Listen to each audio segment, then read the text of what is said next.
From the SNC World Headquarters in New York, I'm Haley Bianco, and here are the stories we're following at this hour. A plane crashed at Toronto Pearson International Airport today, reportedly injuring some on board as the plane flipped on landing. Toronto's Pearson Airport said the incident involves a Delta plane arriving from Minneapolis. Stay with SNC for more details on this developing story. Another U.S. military plane has arrived in India with a third batch of deportees as part of President Donald Trump's crackdown on illegal migrants.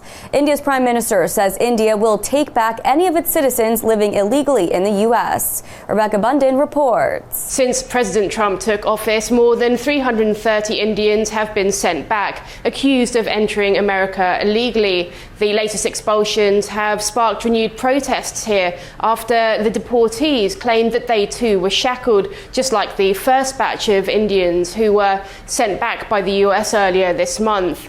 Opposition parties have accused Prime Minister Narendra Modi of not demanding better treatment for Indian deportees when he met President Trump in Washington last week.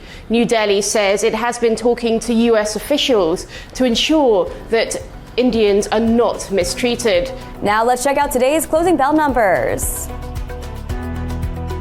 In New York, I'm Haley Bianco.